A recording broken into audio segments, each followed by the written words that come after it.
again, and welcome to another episode of Leading from Alignment with our good friend, John Opalewski. How are you, John? Hey, Jim, I'm doing really well. It's so good to see you and spend time with you. Yeah, I'm really enjoying this kind of mini series on hiring, your staff, maintaining your staff well. And I like, because in this episode, this week, episode 105, we're going a little bit deeper, I think, into that. And that's and really, we're not talking about taking people out to lunch or doing Enneagrams. We're talking about us as leaders, developing us. When the leader gets better, Craig Rochelle says everybody gets better. And I believe him, because he has large biceps and a full head of hair at his age. So he has to be telling us the truth. So tell us a little bit about episode 105. Yeah, I titled it How to Lead Confidently Without Being a Jerk, or without being jerky. And sometimes, Jim, a leader, we talked in the last two pods, about the posture of a servant leader. Yeah. And, being there to serve our team and help them grow and develop, reach their goals. But sometimes a leader has to lead. Yeah. And, some situations call for swift action instead of collaborative consensus, and in those situations, leaders take the ball and they lead, they make decisions. I recently had to make an executive decision about one of our marketing mechanisms here at Converge Coaching. It was causing us headaches. It was returning next to no profit to us. And even though its platform gave us some exposure, the organizational pain it was causing us outweighed the exposure they were giving us, if that makes any sense. Yeah. So after weeks of thinking and number crunching, I pulled the plug on that relationship. Yeah. And even though the decision really had no direct impact on our team day to day in terms of operations, I made sure I followed up with them. Yeah. So that they were aware, right? I didn't want them to find out about this decision from a third party, but I didn't consult the team. I just saw this becoming a deteriorating situation. And I had enough of a runway with this organization to know this wasn't going to get any better. Right. And so I made the decision. And so sometimes you got to do that, right? As a leader, you make a decision and you let your team know what you did. And, so sometimes you just have to do that, right? And somebody told me this one time, and I wonder what you think about it. He said this: a bad decision sometimes is better than no decision. Yeah, I think again, we're talking about a problem, and everybody sees it, but you're not doing anything about it. Right. So they think you don't see it. That costs you as a leader. Yes. So I think sometimes, if there's a problem and everybody sees it and they know that you see it too, but you're not doing anything about it, I think that causes an even worse problem. So there are times when they just need to see us as leaders lead.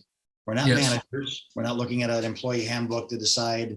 We're leading. We have a vision. We're moving in a direction. So I think there is more change. I would rather make a bad decision than to make no decision at all. I think that's true. Now, define bad. They're going to be tragically bad, but I think movement is what others who see what's going on really want us to do. They want us to discipline. They want us to change. They want us to expel. They want us to lead because they can't from their position. So and this wasn't often better than no decision at all. And this wasn't a hiring decision, right? I wasn't making this was an organizational momentum decision. This was a decision about time, resource, and payback from that time and resource. Yeah. And it made no sense. So that being said, so I think one of the questions I get quite a bit actually is, how do I lead confidently without being too full of myself, right? How do I accomplish that? So I think the best leaders, and you might agree with this or disagree, either way, it'll be fun. The best leaders combine confidence with humility. Yeah. They're humbly confident. Yeah. I think confidence and humility are like a Reese's peanut butter cup. Okay. The chocolate and peanut butter taste better together than they do apart. Yeah. I think the two traits, confidence and humility, by themselves can get a leader out of balance. Yeah. You know, too much of one along with the absence of the other can send you into a ditch. Yeah. And here's the problem when you're a leader, when you go into a ditch, sometimes you carry your team Sure. Oh yeah. right in there with you. What do you think about that thought? Yeah, I like the peanut butter because there's a balance. There's too much peanut butter and too much chocolate, and there's a there is a peanut butter cup. So I think that is a great illustration. The humble man who goes, well, we're just going to trust the Lord. Well, he's not really leading. And the guy that says, no, I'll be God. that both of them are making a terrible mistake that's going to cost their organization. So I like that, and I think sometimes I've told my team, like, I'm going to make a decision because I'm at about a 7. I'm not at an 8 or 9 or 10, but I'm not at a 3 or 4 or 5.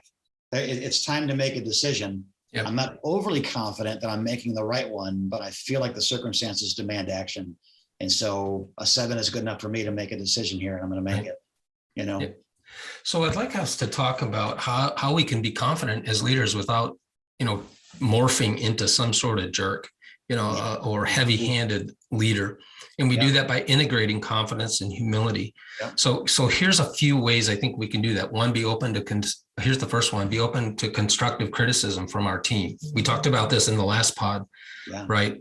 I know this for a fact that God has used the well-timed feedback of friends and sometimes even foes to help me grow as a leader. Yeah. Humility has nothing to do with having a low view of ourselves. Yes. It has everything to do with possessing an accurate view of ourselves. And I don't think I'm capable, Jim, of attaining an accurate view of my leadership without outside input. Yeah. You said it over a year ago. Humility is not thinking less of yourself. It's thinking of yourself less. That's one of those statements, one of those power statements you gave us a year ago. It's not, well, I don't know what I'm doing. That's not humility. That's self-deprecating. That's don't expect much from me. That's lowering expectations. But just as I'm making my decisions, I'm not my number one consideration. I'm considering others before myself. That's humility.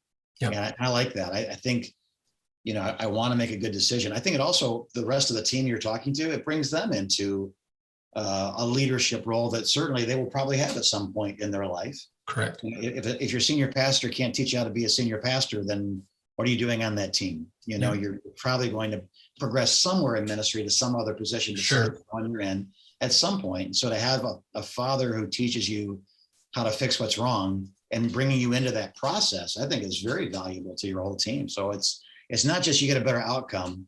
You teach them how to make a decision. And then when the decision's made, there's buy-in because your team was a part of making that decision. As hard as it might have been to make it, you know that those who are in that room that help you reach that consensus, they'll have your back when the decision becomes public.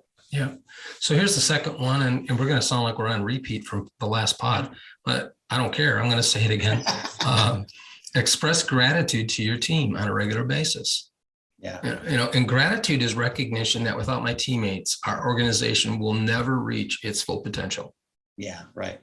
Jim, the vision God's given us is too big for me to make it happen by myself. And so when I practice gratitude, it keeps me humble as a leader. It helps me realize that without you and without the Jamies and without Paul and without Mary, you know what? We could not accomplish what God has put in front of us to accomplish. Just impossible. So I do my best, and I'm encouraging you as a leader. Part of leading confidently is expressing gratitude to your team for their contribution and making it something you do intentionally on a regular basis until you exercise that muscle enough where it just becomes reflexive and you don't have to schedule it in your calendar. Say thanks to Jim on September 8th or whatever.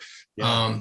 So I don't know if we need to explore that anymore because we've really, really touched on that in a deep way, unless you have something you wanted to say to that one. No, I think, like you said, we said it in the previous podcast, but gratitude is a better payday than the paycheck, right? It is. When I can work for 2 weeks without a paycheck, but not 2 weeks without a compliment, without someone saying, I see the sacrifice, I see the commitment, I see God in your life. I can live off, I don't need another paycheck for 2 weeks. That is the payday is fruit, and sharing that fruit with others is wonderful. I think it's it's a great thing to infuse in every part of your culture. Yeah. So here's the third one, a Yeah. third way to lead confidently without being a jerk, and that is to resist the temptation to take all the credit and place all the blame. Yeah. Success is a team game. Yeah. So is failure. Yeah. When your organization is succeeding, the humbly confident leader is generous with praise toward his team or her team. Yeah. Right. And listen, the praise needs to be meaningful. Right. Of course, right? It should be tied to something specific that teammate has done, or it's hollow praise, right? I think think about raising children, right? It's much better to praise them for a specific behavior. Yeah. Than just to say some innocuous thing, Right. to them that doesn't really, it's not connected to anything. Right. Conversely, when a teammate misses a deadline or turns in poor performance, the humbly confident leader resists the urge to quickly assign blame. Yeah. So here's what a humbly confident leader does when somebody is not performing up to par or to standard. They look in the mirror first and they say, was this teammate clear about the outcomes I wanted? Yeah. Did he or she understand the timeline? Did they have enough resources to get the job done? And only after that self-evaluation is completed does that humbly confident leader address the issue clearly and respectfully. What do you think about this third one, Jim? It makes me want to work for this person. The person we're describing now, it makes me want to be on their team because I'm safe, I'm appreciated, I'm going to be taught, I'm going to be fathered. I'm not a slave. I'm not strictly an employee responsible for screwing this number of nuts on this number of bolts. Right. By the end of the day, they've taught me what a win looks like. I want to come back tomorrow and play on that team some more. And I think, we talked about employee, employer in the last pod. We talked about father and child, but we talk about teams as well. Paul uses illustrations from sports, from family, from the military. We're trying to describe something that's a little indescribable, but there is the authority of the military. There is the aspect of unity in a team. There is the rules of the competition. There are mothers and fathers. So it's all those things. I mean, being a good leader is you're a coach, you're a parent, you're a brother, you're a sister.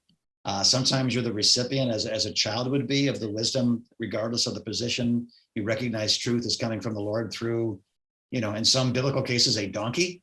You know what I mean? Yeah. So what you're describing as a dynamic, I think all of our hearts are saying, I would love to be on that team. Yeah. And so this one is a kind of counter our flesh, right? Yeah. Because when things go right, there's that fleshly part of me that wants to take credit and not share that. And when things go wrong, there's that fleshly part of me that wants to instinctually blame somebody else for not, instead of me first saying, hey, did I play a part in this?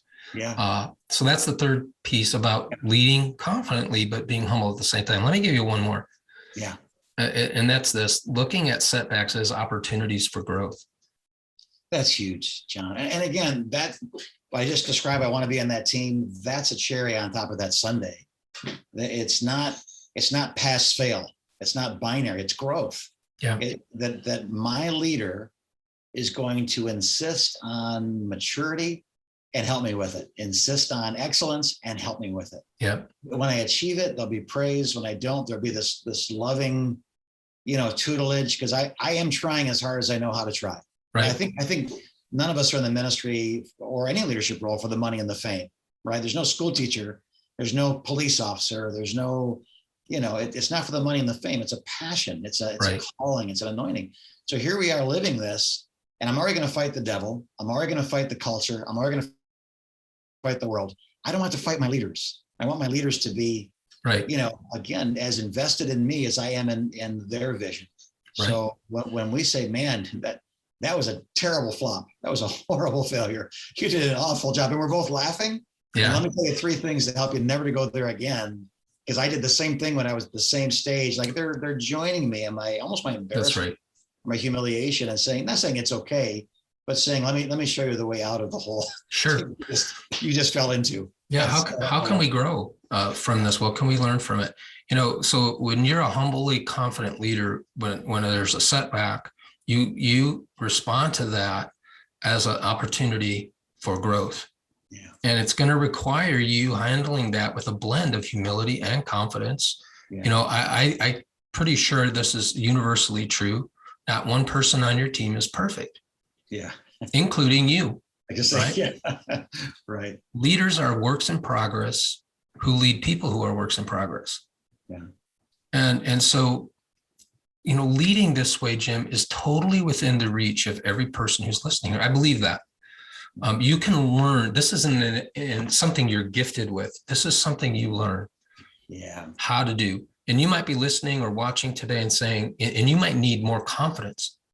Yeah. You know, you've got the humility piece, but you need more confidence. Listen, God, you are God's man. You are God's woman for that organization. Yeah. And it's important that you understand that. That doesn't mean you're on a pedestal. That doesn't mean you're better than other people, but you are the person he has called to lead that outfit. Mm-hmm. And so, you know, you tell yourself that until you believe it. You may need more humility. Yeah. But I think it's possible to lead confidently without being overbearing, without being jerky. And, you know, leading like this, you said it already, but I'll just say it again, makes you a leader worth following. Yeah. When I lead like that, Jim, everybody on my team wins. Yeah. Our organization wins. The people we serve, they win. Yeah. Everybody wins when we learn how to lead this way. So I don't know, you got a final thought about all of this today?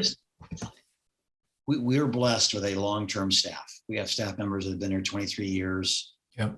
And the entire staff came from inside the organization over the last 27 years. So people got saved here, discipled here, served here, and then we're called here into ministry.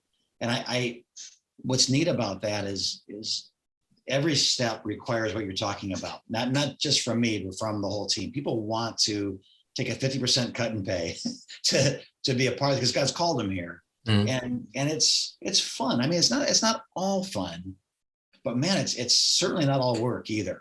Yeah. You know, the job reviews and the staff planning days and the calendars and the budgets, that's all, there's effort in that. But with the vision in mind, working together as a team, as a family, as a military unit, as a staff, you know, once we understand that and everybody's comfortable and, you know, we can make fun of each other, we make fun of ourselves, not in a, you know, humiliating way, but to be on my staff, you kind of need a sharp tongue and a thick skin because we're like puppies in a box. We just chew on each other constantly. Nobody gets hurt, but we're all covered in each other's saliva. That's just part of the dynamic of our staff because we're a bunch of blue collar construction workers and auto workers and carpet salesmen and painters. And, you know, we used to be other things before we became, you know, pastors, but I don't know. I love being on, and I just want to say this to those who are listening. I love being on Converge's team.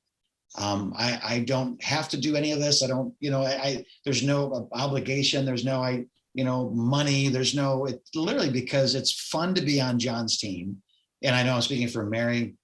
I know I'm speaking for Paul. I know I'm speaking for, you know, the twins. You know, all the Jamies. We have 17 Jamies that work on staff here, evidently. You know, it's fun. It's just fun. It's an outlet to be who you are. That's productive and appreciated, and all the things we talked about. So I lead a staff, but I also am on a staff, and I'm telling you that this is the best way to do life. And if it's all grades and numbers and performances and criticisms and critiques, I don't know. There's just not enough money in it to make it fun. You know what I mean? Right. So I think this is great teaching, great leadership, and I'm grateful, John, for your example in my own life and, you know, and those you serve. So yeah, that's my closing is this stuff works. Right. I'm a recipient of it. It works. Awesome. Well, Jim, why don't you just wrap us up then? Yeah. All right. So again, if we can help in any way to get this culture into your culture, it certainly would make life better, more fruitful, keep you in the game longer, more productive and more enjoyable, all the things that Converge really wants for you. And if we can help, call John, 1-800-CALL-JOHN. We should get that number. What is that? It's probably a lawyer, but how would they get a hold of you? Yeah, not that way. Yeah, just jump on our website, convergecoach.com, and click the contact us link. And that opens up a conversation with us. We'll talk with you for a half hour. Just try to listen and see if there's anything we can do to help. If we can't help you, we have a lot of organizations that we're friends with that probably would be able to help you if we can't. So that's the best way, Jim. Right on. So if you're sitting there today listening to this, watching this, saying it shouldn't be this hard, you're right. It shouldn't be this hard. And through teaching and time and mentorship, it won't have to stay this hard. So God bless you. Our dear listeners and watchers, we're here for you, praying for you, love you, and hope to see you again soon as we continue to lead from alignment.